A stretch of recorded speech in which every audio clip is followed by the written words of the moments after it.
So I'm the CEO of Canada's largest trade association for commercial real estate owners and institutional real estate owners. And we are involved in connecting people at the senior level, a lot of advocacy work, coast to coast to coast and internationally, best practice development, supporting the industry, and education is our current playbook. So the point of today's session was really to socialize with all of those 2,600 people the fact that they need to start thinking about strategy again. Because the world is changing, the world has changed, it's changing for all of the asset classes in some way or another. Work is changing. What's work? Do I have to do work in the office? Can I work from home?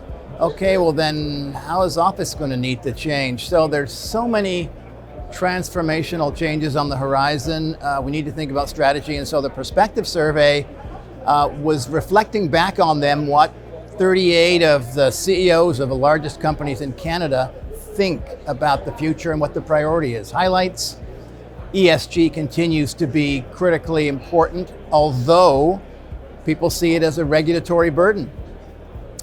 What else is happening? Well, each of the asset classes has their own individual challenges, housing particularly.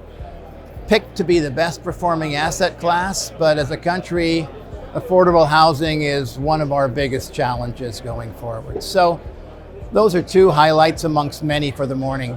The biggest trend, I think, is trying to figure out how we make development work in a higher interest rate, potentially recessionary environment. So you got to renew a mortgage. Your costs are going up 2 and 2.5%. Just if you're going from what was the market rate 2 years ago from what it is now, that's going to be a challenge, particularly for new development. It's going to kill a lot of new development that just won't pencil out anymore, given that burden.